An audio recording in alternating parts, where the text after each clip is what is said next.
Gymkhana, this place where I started to swim in a competitive way. It's called as the Mount Everest of open water swimming. And my dad messaged the Gibraltar Swimming Association's president, Raphael, and asked him that we have swum the English Channel.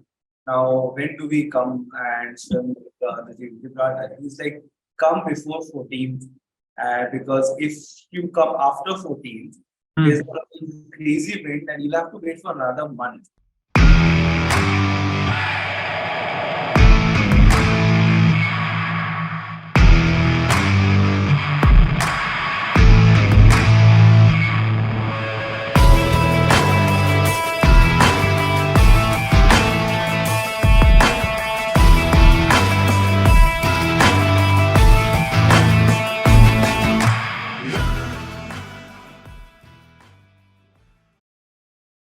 You may encounter many defeats, but you must not be defeated.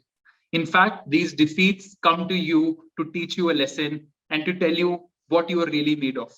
These defeats, these challenges are the ones that really define you. This was a famous quote by Michelangelo. Maya Angelou quote is completely embodied by our today's guest, Shubham Vanmali. He's an ultra swimmer. He's set number of world records. He's represented India on multiple English Channel swims, gateway to Dharamtar. He's set multiple world records in his pursuits to promote not just swimming, but ultra endurance sports in India. Welcome to the show, Shubham. So glad to have finally made it, right? We have been trying to have this conversation for months now, right? Yes. It's like, it was crazy because this was, we spoke about this before before flying to South Africa. And yeah, I think way back in February, and this is like end of May when we are recording, 29th May to be precise. So, I mean, yeah, it's been a... Finally, it's happening. I mean, you hang out with the president of India to take your awards and other Arjuna awardees. So, I mean, yeah, I mean, you are a busy man, right? Welcome to the show. I mean, I can't wait to get started on your backstory. How did you get, while we were just discussing before, pressing record, that you've been swimming for 20 years now, more than 20 years, and you are just 27. So please tell us, how did you get started? Did your parents just throw you in the water and told you to start swimming at the age of 6, 7? How did that go? Yeah, I've been swimming for almost 20 years, which will be like in 18 to 19 years. And swimming started for me because I had asthma as a kid. Yeah. And as a little kid who's going through asthma, the doctor suggested that let's get him to start swimming, which will help him with his aerobic capacity and breathing and everything. So that's how we started swimming as a kid. And we used to go, like me and my whole family used to go to Chembur BPCL club. And since my dad used to work in BPCL, and it used to be like a weekend picnic for us. And the only motivation back then to go to swim was the delicious omelette pav which we used to get in the canteen over there. And that's how it started off for me. And this was way back in 2003, 4. Yeah, before that, a little before that. Okay. Yeah.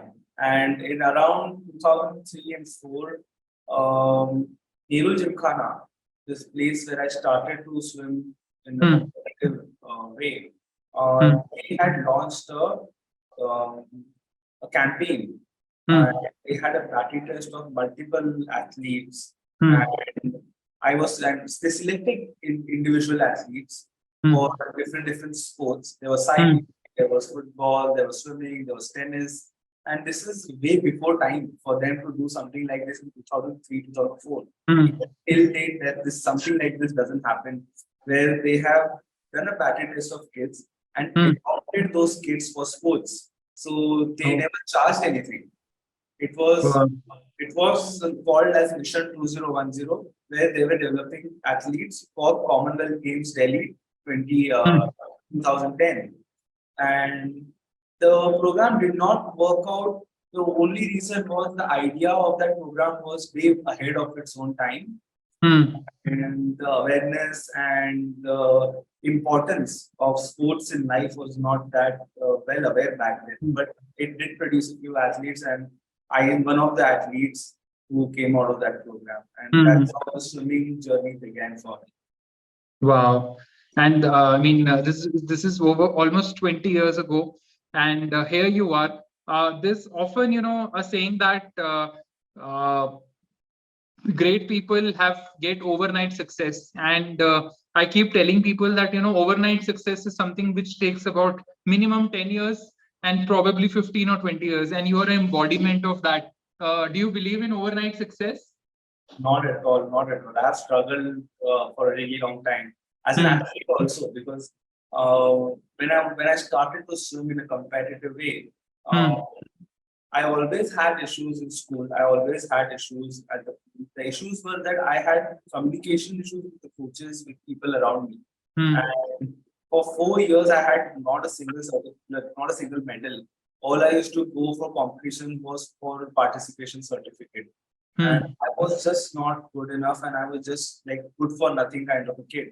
Until the day Tare Zameen Par came in the picture, and my parents saw it, and then we realized, oh, Shubham has learning disability, it's a dyslexia, Wow.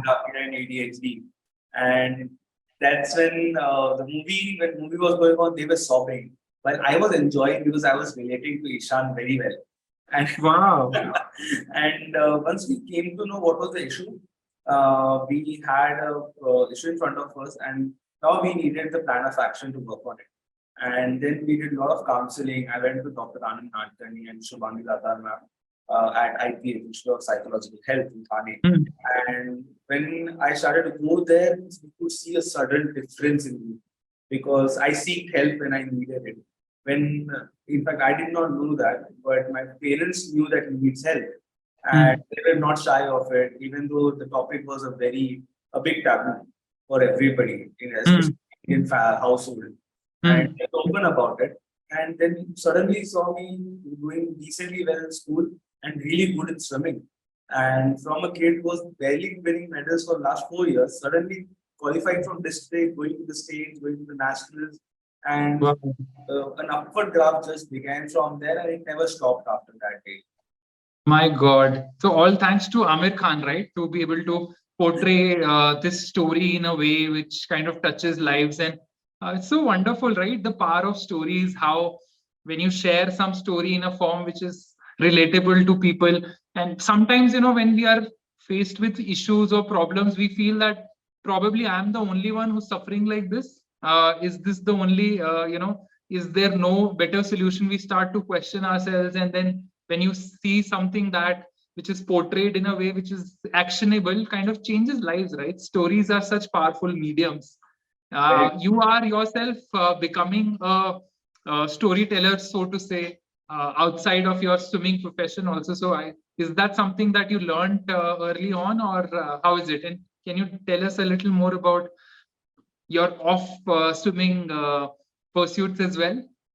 Yeah, so I'm running an agency right now, and that agency is somewhere we do a lot of photo shoots for brands like different brands, hotels, etc., sportswear brands, some activewear brands, some casual clothing, and along with that, we do digital marketing for those the same similar brands we shoot for.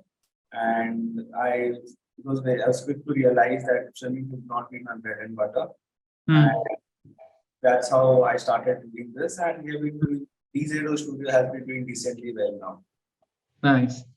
I think what we'll do is we'll double click on this aspect of your professional and personal life a little later in the conversation. What I want to ask you is, can you list down some of your achievements, like what is an English Channel, what is Strait of Gibraltar swim, what is Catalina swimming, what is that Manhattan Marathon, for an absolute novice? Yeah. So English Channel has some all over the world right now. And first swim was English Channel, which is swim from uh, England to France. And it's very well known because it's called as the Mount Everest of open water swimming, and every individual out there wants to do it at some point in their life. Who are into ultra sport, because that's the endeavor they want to for. That's the milestone they want to achieve. And English Channel is a very difficult swim where you swim for around 33-34 kilometers, where you don't know how much time it's going to take you to finish. Wow. The golden thumb rule of English Channel is a lot of experience will tell you this, that do not look up to see the finish, and do not ask how much time you need. Your head down, keep swimming for every single feed. So you swim from one feed to another feed, and every feed you just keep swimming and forget how much time it's going to take. Because you never know.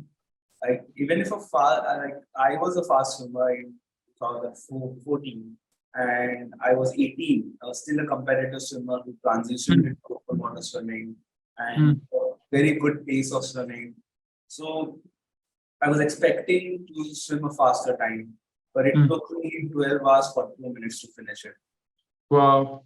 Whereas people around me who were swimming with me, training with me, were finishing it in like 10 hours, 11 hours, and who were slower than me. But that's the beauty of English Channel, that it's unpredictable. So put your head down, do not question, and keep swimming. And so every swim has different challenges for the world, because English Channel is a different challenge. You have cold water, lots of jellyfishes, and unpredicted currents, unpredicted wind. Whereas Gibraltar, currents are decent, but the wind is crazy fast, and it can blow you away if you're swimming in Gibraltar if the day is bad. I swam Gibraltar in a very good condition, because I still remember English Channel finished in 12 hours 42 minutes in a brutal weather with lots of injury, which was on 4th of August of 2014. And we were supposed to swim the Strait of Gibraltar on 20th of August, which is around 16 days after the English Channel. And even the English Channel was delayed a little, hence it was 4th of August. So we booked everything. And my dad messaged the Gibraltar Swimming Association's president, Raphael, and asked him that we have swum the English Channel. Now, when do we come and swim the Gibraltar? He's like, come before 14th, because if you come after 14th, there's a crazy wind and you'll have to wait for another month. We check our visas, and our visa showed 14th of August. It started from 14th of August, and we couldn't go any earlier than that. So we flew on 14th of August. We reached the airport.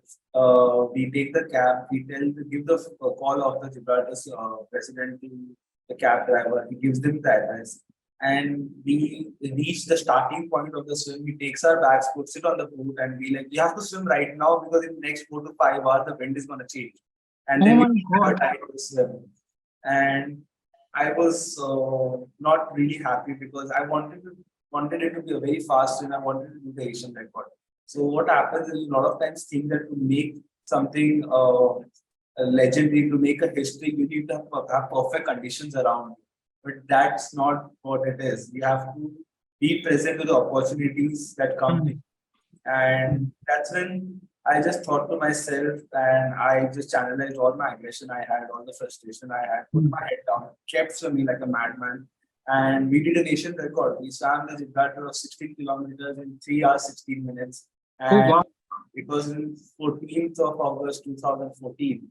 And it remains till date the record for the Strait of Gibraltar. Wow, superb, Shubham. That is an incredible story. And that is 16.5 kilometers, right? Yes, yes. Wow. And this was just 10 days after you had completed your English Channel swim of 34 kilometers. Yes. Are you conversant with the concept of recovery, or generally getting back, tapering off, getting back to training again? Have you heard about these terms? Been through so many such scenarios of swimming in brutal conditions, or brutal injuries also, because my tendon was ruptured during the English Channel. So I was basically dragging my leg while swimming the English Channel because one leg injury was occurred within 2 hours, and the fifth hour the boat's propeller had hit my left ankle, Oh my and God. so I was swimming just with my shoulders, and while the legs were dragging throughout the English Channel, and immediately we went over here and we happened to the record and all. So Wow. yeah, we have been pretty similar scenarios on different occasions on different Did swims. you recover in between? Like, what was the process of recovery after getting injured and also coming out of a very long ultra race? What Yeah. was your next 7, 8, 10 days looked like? How did you recover? It was lots of physiotherapy, Hmm. lots of icing Hmm. and painkiller on the day of the swim. That was Oh, because we had no options. This is hmm. an expensive affair, Yeah. and you can't even think of not doing it once you're spent so much already. Hmm. So that is the reason we did not think much, and yeah, painkiller was a solution. Just get done with this swim. Okay. And you ended up making a record, which Yes. stands till today after 9 years as well. Yes. Wow. What? So then, you still continue to swim. It's been non-stop 9 years. There are so many other swims that you have done. Recently, you had completed the gateway to Dharamtar long distance swim. What was that all about? How much is the distance, and what are the challenges? What is the unique point about this particular race? So I swam from Mumbai to Dhanu, Okay. and gateway to Dhanu, and Dhanu is somewhere close to Gujarat border. Hmm. It was 147 kilometers, Wow. and this was the first time any Asian was attempting a multi-day swim. Wow. Because after swimming for so long, after swimming all over the world, and um, understanding that okay, we need to hit a barrier, like we need to hit that threshold, we need to do something very different now. Hmm. Then we started with the English channel and everything. Hmm. That was the start of open water coming up again after somebody like Rupali Ripare, somebody like Nihib Sen, Tara Shenoy. Those Hmm. era was gone, and then after that era, there was a big gap. And Hmm. then I came in with me, Rohan and Prabhat. We three were the ones who started off with the English channel. We Hmm. also did it around same year or two's gap. And after that, it picked up. All of a sudden, open water just became a thing. Hmm. And after that, after swimming so many swims, then I realized let's do something different. Let's do something more challenging. How can we Hmm. make it more challenging? How can we do something more challenging? Hmm. And we came up with this concept of multi-day swim, which has been done in US, in UK, mostly in UK, where people Hmm. swim from like more than 100 kilometers. Uh, Oh. in a assisted format where we swim for 4 to 6 hours, we rest on the boat for 6 to 8 hours, we again swim for 4 to 6 hours. And this swim is very difficult because you can be mentally fit and physically fit for a certain time span. A day Hmm. being physically fit, physical fitness is a different thing, but mental fitness for a day is fine. Going through that for Hmm. 12 hours, 13 hours is fine. Hmm. Doing that through that for like 5 days you go crazy after a point. And 5 days. yes, 5 days, same process. And you're swimming, you're God. coming back on the boat, you're swimming again, you're coming back on the boat. The moment you close your eyes after the swim, and it feels like a minute just passed by, and you have to get in the water again. Because My by the God. time you get on the boat, you dry yourself up, eat food, try to go to sleep. Your body is in a lot of pain, a lot of jellyfish stings, and it's just hurting. And the boat is not very comfortable. It's a fisherman's Yeah. boat, and we swim in a very strong wind and Yeah. strong current. So the boat is all over the place. Everything is moving. You just don't get that mental recovery as well as physical recovery. My And God. you again, the observer comes in, knocks on the boat, and says, "Listen, we got to swim again." And you jump in again. Again, you get out. So doing that for 5 days is crazy. Yeah, and Wow. the pain is a lot because your body is so sore, it doesn't recover after swimming Hmm. for 6 hours. And again doing another 4 to 6 hours. Again doing another 4 to 6 hours. Like I said, 5 days or 12 sessions, it's a tough thing. And the jellyfish things hurt a lot when you enter the water again. Oh, yeah. It just keeps itching, it keeps paining. It's a different kind of pain. And then Hmm. you get hit by a few more. And mentally you are so tired, it's Hmm. dark, especially swimming at night, it hurts. Jellyfish stings were at night throughout the swim. And My God. the environment itself is so depressing that Hmm. anybody would mentally just break down. And you have to have a very strong crew to make such swims happen, because My a God. strong crew can only make difficult swims successful. Other than that, it's impossible. If the crew falls apart, everything falls apart. Hmm. My mom and dad, they were there on the boat throughout the swim. They, Wow. they were in the same conditions as I was, and so were my coaches, Rupali and Aniruddha. Hmm. And they were strong throughout. Not once did they show the discomfort they were facing, but there My was a lot of discomfort, lack of toilet, not able to stand properly on the water, like on the boat at all. Mom almost fell in the water while having food. Her food fell. Dad held her, and this was the chaos that was happening around. My God, it is so kudos to your crew as well, mom and dad, and your coaches that for five, I mean, see what happens is if an event is a few hours, it's okay, you can endure the pain. But I hear you. I mean, it's so difficult to keep coming back. You're in a perpetual state of motion, you can't rest, you're going out again, and you're saying 12 sessions of 4 to 6 hours each is unbelievable, especially for the crew, right? They are not even engaged in an activity. They are even more, you are at least doing something that you love. For a few hours you are in a meditative state, at least 3 4 hours you're shutting down and just focusing on the swim. But for them, that motion sickness, sea sickness would definitely trigger in, not being able to eat. Oh my God. Very true. Because it's a saying amongst the open water swimmer all over the world. It's much easier to swim than become a crew member. That's a fact. And with every swim, by God's grace, I had very good of the throughout, Hmm. and Hmm. That's how swimmer becomes successful. Yeah, I think isn't it true for any kind of ultra endurance event where you're running for days? I've had guests who have done 350 kilometers of running by running for 100 hours non-stop with only a couple of hours of sleep in those 4 5 days. I've had Sucheta Dev Burman, she swam 63 kilometers non-stop. She told me that it was only because of is possible only because of her crew in place. For cycling also, ultra events, if you're doing any of these Deccan cliffhangers or any ultra spice races, it's the crew that helps you to keep going. We've had so many cyclists who have done golden quadrilateral as well, where you Yeah. have to keep riding for 8, 10, 12 days non-stop continuously on the bike with only a few minutes of sleep in between. Without the crew, you're rightly put, you'll fall apart. This is just so amazing. One always thinks that some when you've crossed the finish line, you've become a success, but so many sacrifices behind that, so many people who are actually supporting you mentally, physically, emotionally, financially.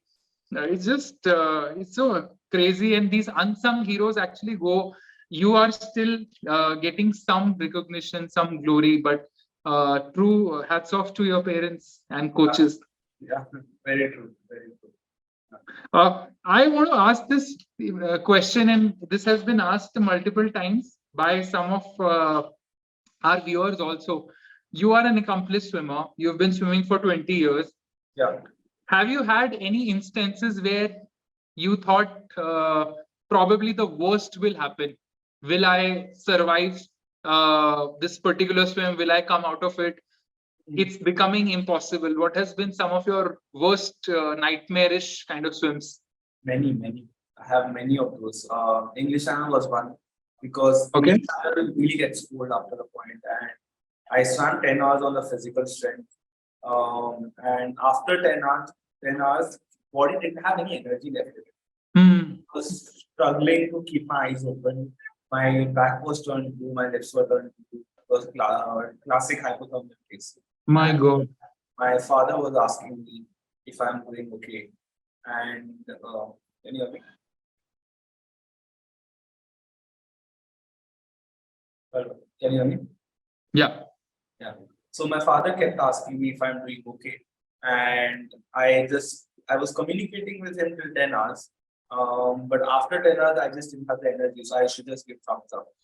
And my eyes started rolling up. I started feeling dizzy, but managed to complete it in 12 hours 42 minutes. That was one incident. Another incident was when I was swimming in North Channel, and there was another swimmer swimming with. He was a world record holder for Hmm.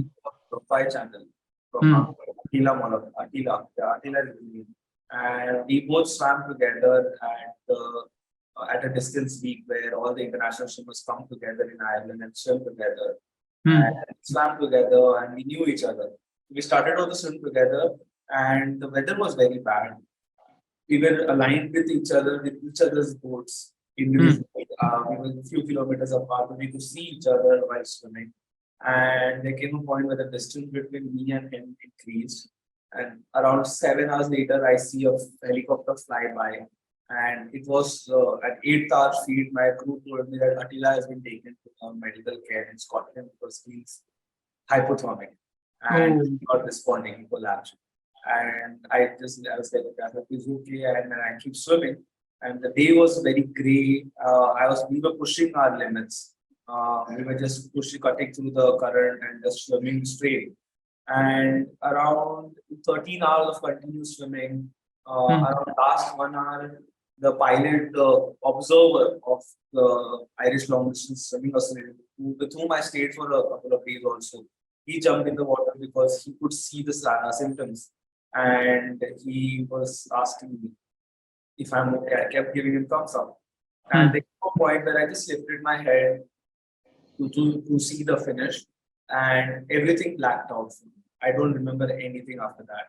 And Um, what actually happened was, um, the, I looked up and they kept asking me my name, and I could listen. I just couldn't respond. Like they were asking me, Shubham, tell me what. Like they were like, "Are you okay? Tell me what's your name."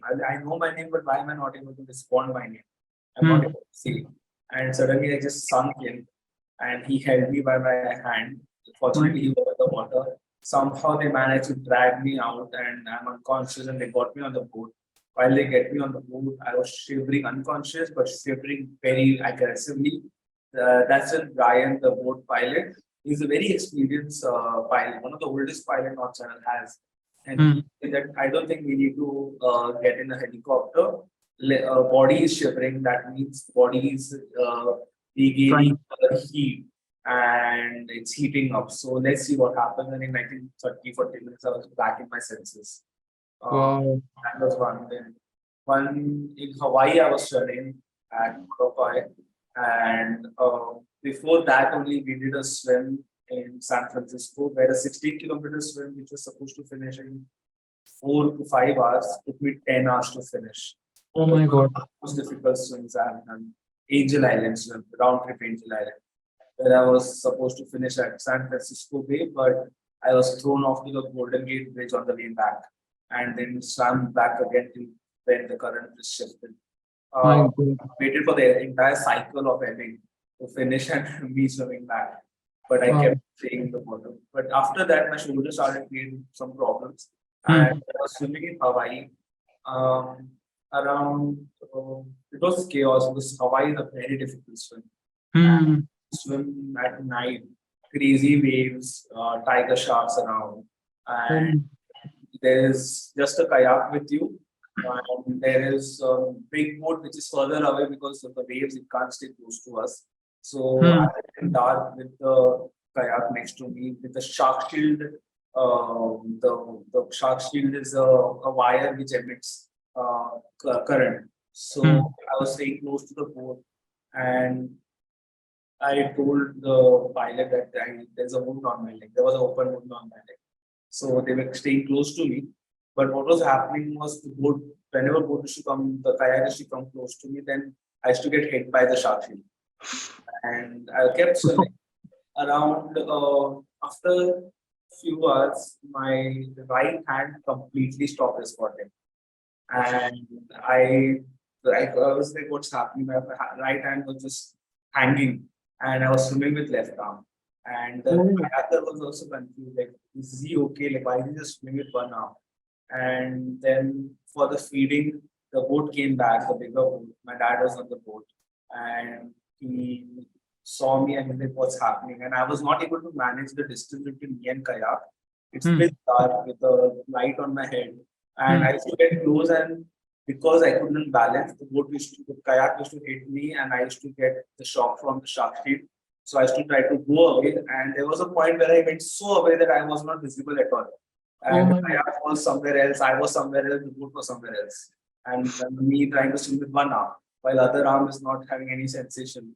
And dad comes back on the boat, and he's like, "Are you okay?" I was like, I can't feel my arm at all. And then he's like, I think we should call it off. I was like, no, I want to swim. And I was very stubborn. And I took my feet with one arm, started swimming again. And again, he comes back after a few minutes saying that, no, get out of the water. They just pulled me out of the water.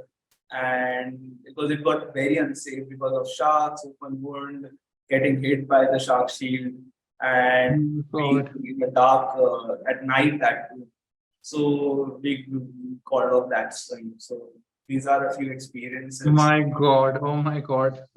You should write a book and then sign a movie deal around it. For sure. For sure. 100%. This is incredible. Shubham, as a triathlon coach, as an Ironman coach, there are number of people that I work with. And the number one fear of the three sports between swimming, cycling, running in an Ironman is mostly swimming. Okay. So what would be from your 20 years of experience, some of the ways people can elevate this fear of sea swimming, open water swimming? What are some of the things that early triathletes or anyone trying to get into swimming and open water swimming can do to start loving the process of open water swimming? Yeah. First thing I would say that swimming is a skill-based sport. It is not endurance-based. It is not strength-based. It's a skill-based sport. Very important for everybody to understand, because the feel of water is the most important thing. If your skills are intact, then only you can swim faster. There are people who are way stronger than me. You're way powerful than me, but they won't be able to swim at the same speed because I have that feel of the water. And how do you get the feel of the water is by developing skills. And how do you get the skill is by putting constant time in water. You have to be in connected water throughout. So swimming is a sport where you need constant feel of swimming, constant doing something in the water. That's how you get fast. And once you get comfortable in the water, I would say just go out there with the crew or with somebody in the water and just enjoy the bliss of it. And you are in between the sea, and you'll feel the fear for starting few minutes or half an hour or max to max an hour. But after that, you will realize why open water swimmers love to swim in open water. The speed, basically, also the speed. You swim faster in open water compared to pool. Then the idea of swimming with the nature, the view you get, and the salt water. If the water is amazing, if it's like water which is very beautiful, not too murky, then you definitely fall in love with it. It's vice versa. It's opposite to if you swim in a bad open water, then that will be a really bad experience. Where you'll be having mud in your nose, mud in your ear, and a sore throat throughout for another week.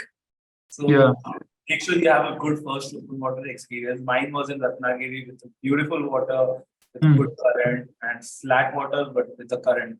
So I was swimming fast, enjoyed it. That's how I fell in love with it after this. Interesting. And so, what would be your top five things to work? Let's say someone has learned the basics of swimming and they can swim non-stop for 400-500 meters in a pool, and now they want to graduate and get introduced to open water. What are some of the 3, 4, 5 things that they should be doing in the beginning, first 2, 3 sessions, to be able to get acquainted and get the fear out? Be good with sighting. Sighting is important, but smart sighting is important. So what happens when sighting is people lift their head up completely out of the water to see something. But you have to know that it's not going to really help with the horizon. You have to just try to bubble out and see how much is needed and put that down. Also with sighting, not too much sighting, because the moment you lift your head up, your legs sink. So have a rhythm. When I do open water races, then I have a rhythm set where I swim 20 strokes and then sight and then down again, 20 strokes, sight and down again. Or I catch a hold of a very fast swimmer, let him do the heavy work, and I keep sighting him. So I don't waste my energy on looking up. And I swim next to that specific swimmer if I need to swim. And this is the one thing that helps. Also, doing a lot of sculling. So sculling is where you get the feel of the water, and that helps you grab the water better. So you propel forward faster, and that will also give you confidence while swimming, because you will be much better swimmer after that. Also, other than that, I would say first open water, want to transition, make sure your feed is right. Whatever you do, your nutrition is on point, whatever that suits a swimmer. Not necessarily something that suits me would suit you, something that suits me would suit somebody. It's an individual's call. What they like, and they have to experiment that a lot. It took me a long time to understand what is perfect for me. And long time, when I say, I meant the last swim which I did was the day I realized this is the perfect feed. Until then, I was experimenting throughout. Everything, and finally something worked out. So a strong and a good nutrition feed is important to figure out at the early stages itself to become a swimmer.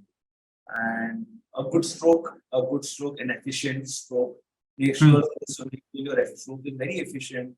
Your first stroke is good, and because we waste a lot of energy in the places that it doesn't need to be wasted, especially. And having that glide, having that pull, having that high elbow, which will help you not have any shoulder injuries, is very open water is it's very aggressive on the shoulders. I face shoulder issues every other day. But fortunately my physiotherapists are really good. So I quickly get it sorted. And so having a good technique is very, very good. Understood. I think I'll just revise it for the listeners. Number one is sighting, where you have to time it for yourself. Like Shubham likes to do 20 strokes, then sight, and then 20 strokes again, then sight. It's important to maintain your rhythm and keep half the head inside, otherwise your legs tend to fall. So that's number one. Number two, getting the stroke right, working on your stroke, not wasting too much energy in incorrect form, incorrect stroke is important. Number three, getting a good physio, which you visit regularly, is important.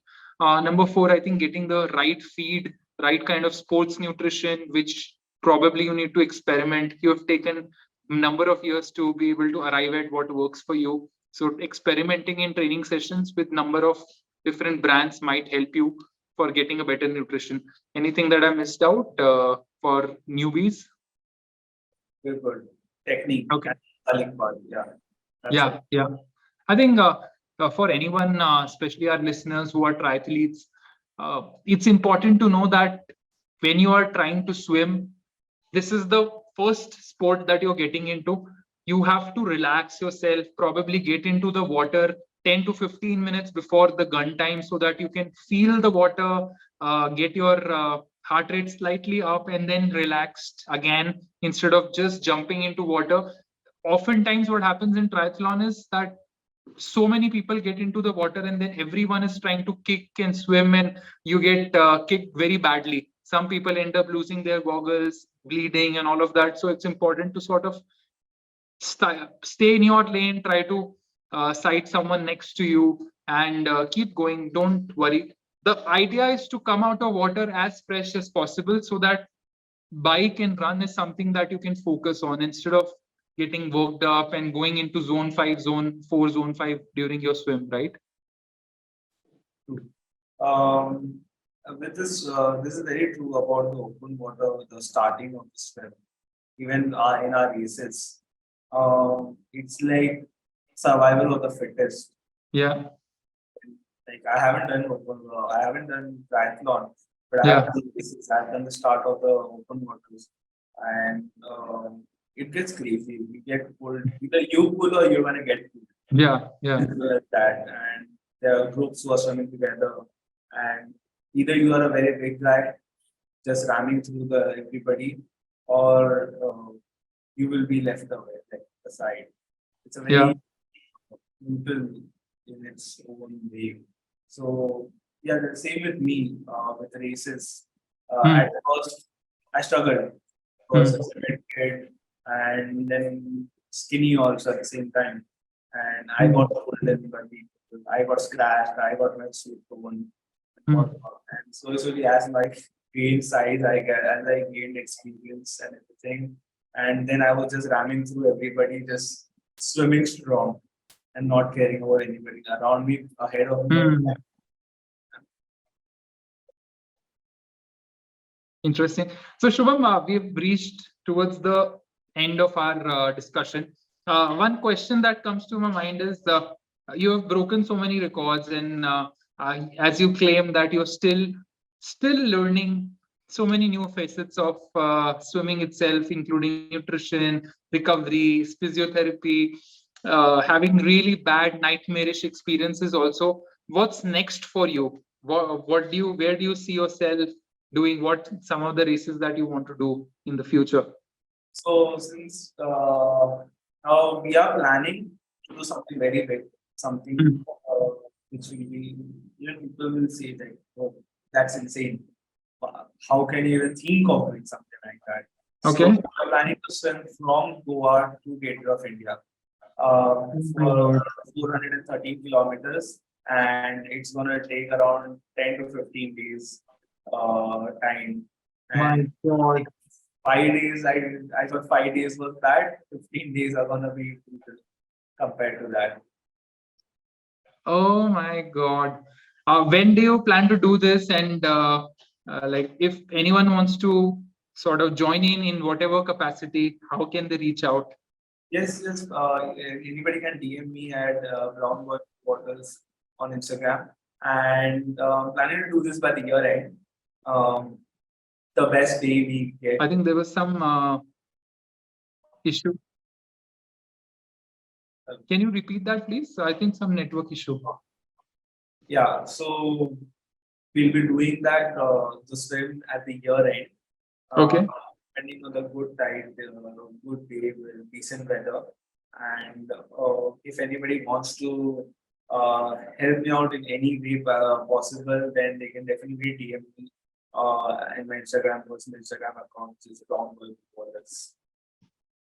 Yeah, we will certainly put all your details in the show notes. But what is the thought process behind it, and how, like, what will be the modalities of the swim itself? It's I have this thumb rule that no questions asked. I won't be asking any questions from my end. I will be putting my head down and swimming and trusting everything on the crew. All I need to do is, if they ask me one day to swim 8 hours, I have to be mentally prepared to swim 8 hours.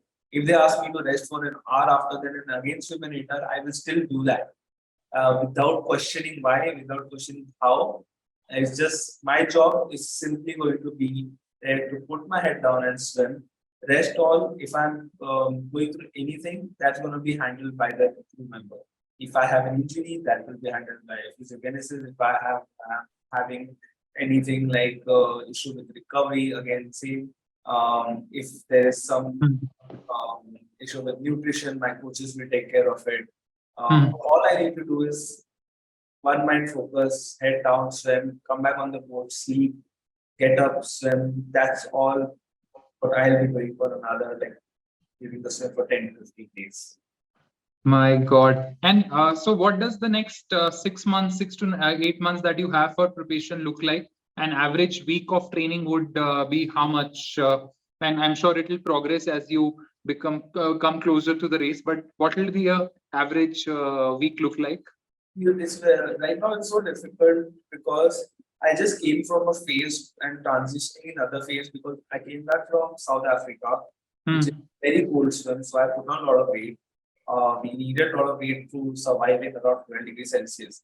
So very minimal time to acclimatize, 2 to 3 days to acclimatize. And now the target is to get rid of the weight, to get super fit, to survive for those many days, have good shoulders, where shoulders should not create any kind of discomfort throughout the swim. So right now we are going to be training a lot of speed work, a lot of technique work, not too much speed, a lot of technique. Because no matter how big of a swimmer you get, you have to constantly keep working on your techniques. And other than that, my sport specific exercises will be going on, a lot of strength building, and I have to increase my battery bank of my strength in order to survive for 10 to 15 days. My God. When we get close to the swim, we might mimic the swim once before the swim. So the entire process of 10 days, we will do little lesser than that, but do that in the swimming pool. And like swimming for 4 to 6 hours, then resting. And again, even if it's night, day, doesn't matter. But we have to go to the pool, put in that 4 to 6 hours, come back, sleep, again go to the pool, put in that 4 to 6 hours, and repeat that entire thing in the pool before actually doing it. So that my body is used to it and I'm mentally also fit for it. Wow. Incredible, Shubham. What this you're planning at the end of the year, 2023? Yes. December, November, December is when you're planning it. Yes. And what is the exact distance? 413 kilometers. 413 kilometers, and not just 13 kilometers, no, not 3 kilometers, 413 kilometers. Amazing, Shubham. Last question for our conversation. If there's a billboard which can be seen by 1 billion people, what message would you like to leave them? I would say the very famous quote, probably like the one which runs through all my scripts, said by Martin Luther King Jr. If you can't fly, run. If you can't run, walk. If you can't walk, crawl. But keep moving forward. And that's what I have been doing in all my stints. And that's what the motto is throughout my life. Incredible, Shubham. Thank you so much. I have goosebumps for sharing your wisdom, for sharing the nuggets of last 20 years journey. And you are just 27, which is so incredible. I wish that, more accolades come your way, the way you are taking the sport forward by sheer passion, persistence, consistency, and the acknowledgement for the ecosystem that you've built around yourself. Kudos to your coaches, to your physios, doctors, and most importantly to your parents. My salam to everyone. Thank you so much, Shubham, for taking out your time and sharing everything, your story. I am elated to have you on the podcast. Thank you for having me. It was amazing talking to you. And great job with the podcast. I have been seeing your podcast and you have been doing really good job and giving people exposure and making aware and giving the awareness to the sports itself. So hats off to you. Thanks, Shubham.